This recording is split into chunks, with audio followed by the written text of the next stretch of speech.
Yeye mwenyewe alizichukua dhambi zetu katika mwili wake juu ya mti, tukiwa wafu kwa mambo ya dhambi, tuwe hai kwa mambo ya haki, na kwa kupigwa kwake mlipona. Kwa maana mlikuwa mnapotea kama kondoo, lakini sasa mmerudia mchungaji na mwangalizi wa roho zenu. Amen. Naomba tukae kwa uwepo wa Bwana. Tunamshukuru Mungu aliyetupa neema hii asubuhi ya leo ya kuja imani mwake, kusikia neno lake na kumwadhimisha yeye aliye mwamba wa wokovu wetu. Tuna kila sababu ya kumshukuru yeye aliye mpatanishi wetu, ambaye alikubali kutoa gharama ya uhai wake ili aweze kuturudisha katika kusudi lake, aweze kuturudisha kwenye kusudi la Mungu, aweze kutupatanisha tena na Mungu baada ya uangamizi wa mwanadamu. Haleluya. Neno tuliopewa wiki hii, kichwa kinachotuongoza ni kwamba Yesu Kristo ni mpatanishi. Yesu Kristo ni mpatanishi wa wanadamu na Mungu, ni mpatanishi wa ulimwengu. Mpatanishi ni mtu yoyote anayesimama kati ya watu wawili waliopishana lugha, waliotofautiana kwa namna moja au nyingine, au kutengana kwa sababu ya kwa sababu ya mambo mbalimbali. Mpatanishi ni yule mtu anayesimama kati ya watu wawili waliotofautiana kwa maneno, kwa matendo, kwa namna moja au nyingine, au kutengana kwa sababu mbalimbali. Na tunaona wajibu au kazi ya huyu mpatanishi ni kusimama kati ya mtu na kati yetu na Mungu, sisi kama wanadamu. Yesu Kristo anasimama kati yetu na wanadamu kwa ajili ya kuturudisha tena uhusiano wetu na Mungu. Kwa hiyo tunaona Yesu Kristo kama mpatanishi, yeye anasimama kati ya wanadamu na Mungu ili arudishe tena ule uhusiano uliovunjika kwa sababu ya maovu yetu. Na nilipokuwa naangalia nikakumbuka neno kutoka kitabu kile cha Isaya anaposema maovu yenu yamewafarakanisha na Mungu wenu, hataki kusikia au hataki kuwaona. Isaya ule mlango wa 59 ukisoma utalikuta ile neno, maovu yenu yamewafarakanisha na Mungu, hataki kusikia wala hataki kuona. Upendo wa Mungu ulimfanya Mungu asimwache mwanadamu aendelee kupotea kwenye dhambi. Kwa jinsi hiyo basi akaamua kutengeneza njia ya kurudisha uhusiano wake na wanadamu kwa kumtoa mwana wake wa pekee Yesu Kristo afe msalabani kwa ajili ya kurudisha lile kusudi la Mungu aliyoweka ndani yetu, kwamba kwa kifo cha Yesu msalabani yeye alifanyika sadaka mara moja kuturudisha tena kwenye uhusiano wetu na Mungu kwa njia ya msalaba. Bwana Yesu asifiwe. Kwa njia ya kifo chake msalabani, Yesu alifanyika sadaka mara moja ili arudishe mwanadamu ambaye amefarakana na Mungu kutokana na maovu ambayo tunaendelea kutenda, maovu ambayo mwanadamu anaona kwake ni kitu chema, lakini Mungu anapoangalia anaona ni machukizo mbele za Bwana.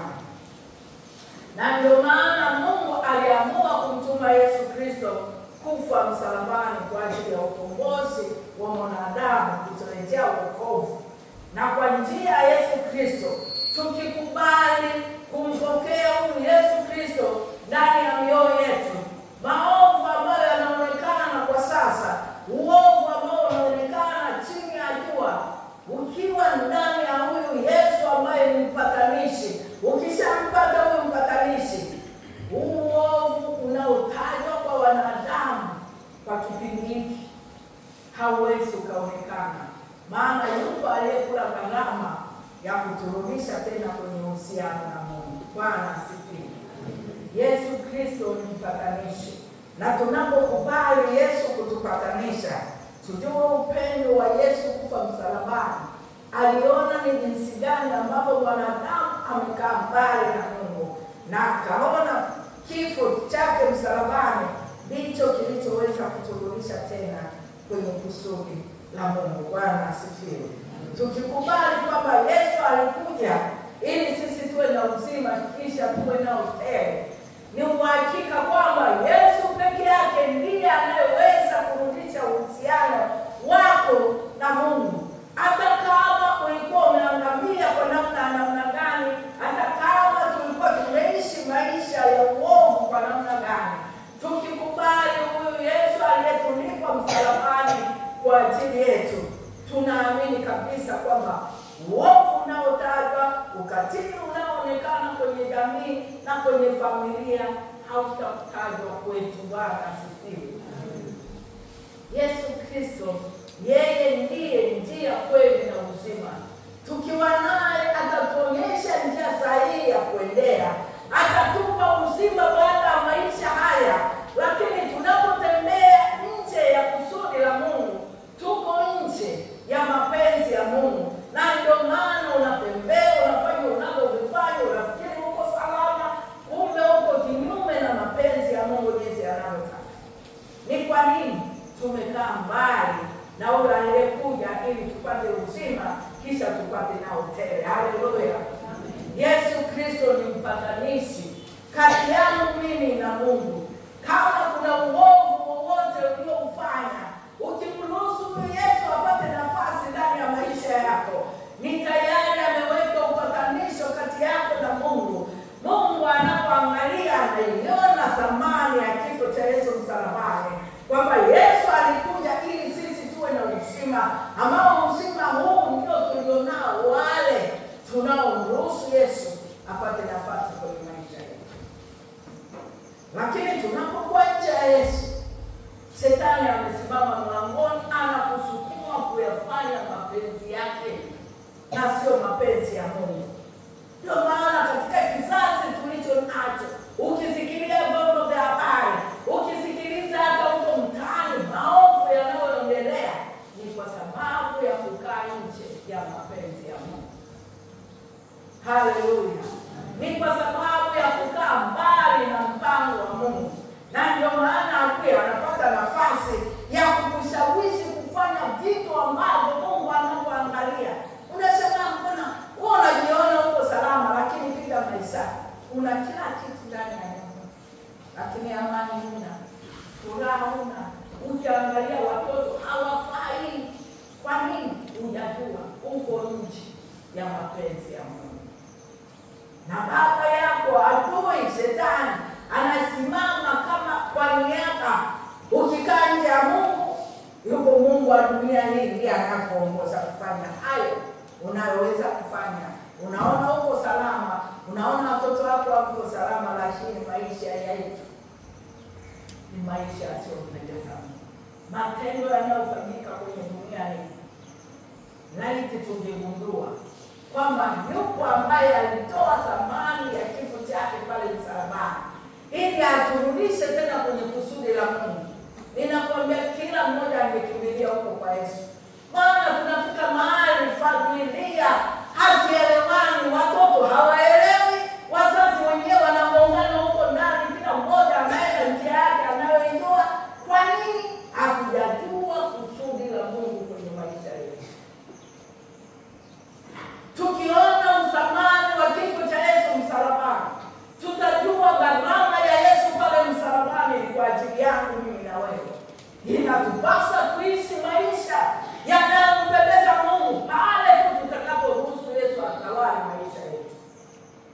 Tukimruhusu Yesu kwenye maisha yetu, ninaamini kabisa Ukristo wa jina hautatajwa kwetu. Ukristo wa mazoea hautatajwa kwetu. Tutasimama tukijua ni kusudi la Mungu ili tuishi kwenye maisha yanayompendeza yeye. Maisha matakatifu, maisha yanayompendeza ukipita watu waone kwamba yuko mtu anayeishi. Ukiingia ofisini watu wanakuwa wewe unakuwa kimbilio la wale ulionao kazini. Bwana asifiwe. Mahali popote ambapo Mungu anakuweka unafanyika kimbilio, maana yupo ambaye yuko ndani yako anayekuwezesha kuwa msaada kwa ajili ya wengine. Haleluya. Sio unaingia ofisini kila mtu anatafuta kona yake. Ameingia huyo mnoko kaingia. Majina hizi wote umepewa majina ambayo sio. Kwa nini? Uliyembeba ndiye anayekutambulisha jinsi ulivyo. Haleluya. Tukikubali kubeba Yesu ndani ya maisha yetu, watu wataona matendo mema, wataona huruma ya Yesu ndani yako, wataona upendo wa Yesu ndani yako, wataona fadhili za Yesu ndani yako. Haleluya. Yesu alikuwa na amejaa huruma na rehema. Ndio maana akakubali kufa msalabani. Mbingu jeshi lilikaa mbinguni likasema tumtume. Mungu akasema tumtume nani, naye ni nani atakaye kwenda kwa ajili ya kumwokoa huyo mwanadamu. Mbingu ilikaa kimya. Mwanaume wa wanaume akasema, Baba nitume mimi. Niko tayari kufa kwa ajili ya rafiki zangu. Marafiki wote wanaweza kukuacha. Mume anaweza kukuacha, lakini sio huyo aliyekufa msalabani. Haleluya. Sio huyo Yesu aliyekula gharama. Alijua ninaenda kuokoa wanadamu, lakini mateso yake aliyajua kwa sababu alijua anapokwenda. Sio kwamba hakujua anauendea msalaba, alijua, lakini gharama yako, uthamani wako wewe ndio uliomfanya Yesu afe msalabani, akakubali kudhalilika, akakubali kutemewa mate, akakubali kupigwa hadi kufa.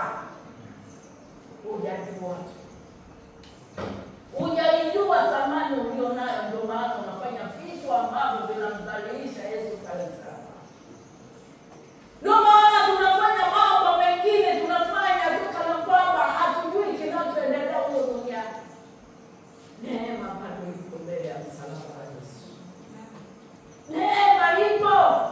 Yesu alikuja ili tuwe na uzima. Tunatembea kama, unajua mtu unaweza ukauona umesimama kwa nje unaonekana, lakini angalia huko ndani ushapekeka, umeisha. Watu wengi tunatembea ni marehemu watarajiwa. Marehemu watarajiwa kwa sababu adui ametushambulia, ametutafuna na kutosha. Ni saa imebaki tu ya kuanguka hapo chini tu. Lakini damu ya Yesu inayonena mema, damu ya upatanisho iliyomwagika pale msalabani inatosha. Haleluya. Inatosha kuturudisha kwenye kusudi la Mungu. Inatosha kutupa uzima wa milele ambao hauko kwa mwanadamu awaye yoyote. Pale tu tutakapokubali kwamba Yesu alikuja kama mpatanishi, aweze kutupatanisha tena na Mungu baada ya maisha haya ya dhambi tunayoishi nayo. Baada ya matendo hayo tunayoishi nayo, yupo mpatanishi, ukimwita anaitika. Haleluya. Ndio maana anasema njooni kwangu ninyi nyote msumbukao na wenye kulemewa na mizigo, nami nitawapumzisha. Usitegemee kule. Unapokaa nje ya kusudi la Mungu, unakuwa uko mbali na Mungu. Uko mbali. Adui ndiye amesimama na wewe, shetani anakuhudumia kama anavyotaka. Na ndio maana matendo ya uovu yanaonekana mengi kwa sababu ya hayo, tuko nje. Lakini Yesu Kristo peke yake ndiye anayeweza kutupatanisha na kututoa kwenye uovu, na kututoa kwenye uasi, na kuturudisha kwenye mpango wa Mungu na kusudi la Mungu. Tena tuwe na uzima tele baada ya maisha haya. Jina la Bwana libarikiwe. Upatanisho tunaotakiwa ambao Yesu alikuja kutupatanisha ni mimi na wewe. Tukubali huu upatanisho ambao Yesu alikuja kutupatanisha. Ukikubali kupatanishwa, kama mimi nimegombana na wewe, ukikubali tupatanishwe, tutakaa sawa. Ukikataa unaendelea mwenyewe. Haleluya. Si tunaona hata huko kwenye jamii zetu na familia zetu, mnagombana, mnazozana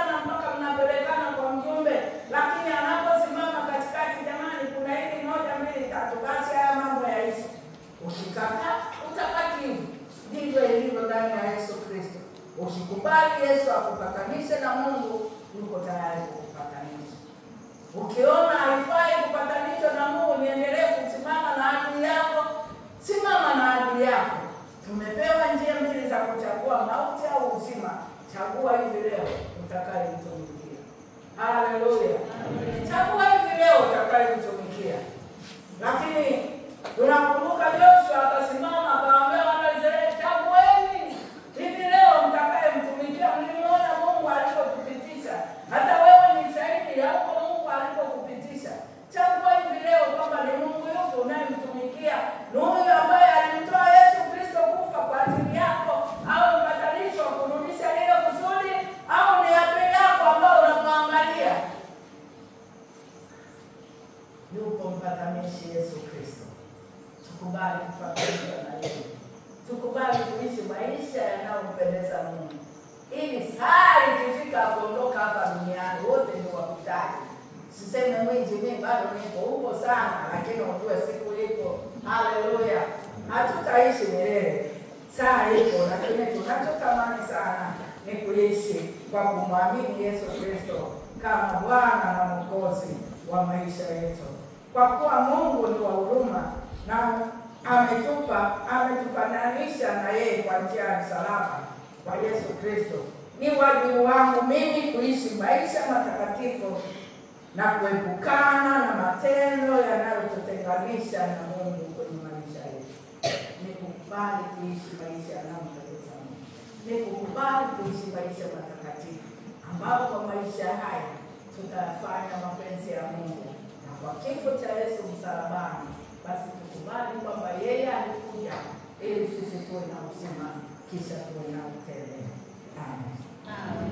Mungu wetu na Baba yetu, katika jina la Yesu Kristo mwana wa Mungu aliye hai, tunalitukuza jina lako na kuliadhimisha jina lako wewe uliye juu.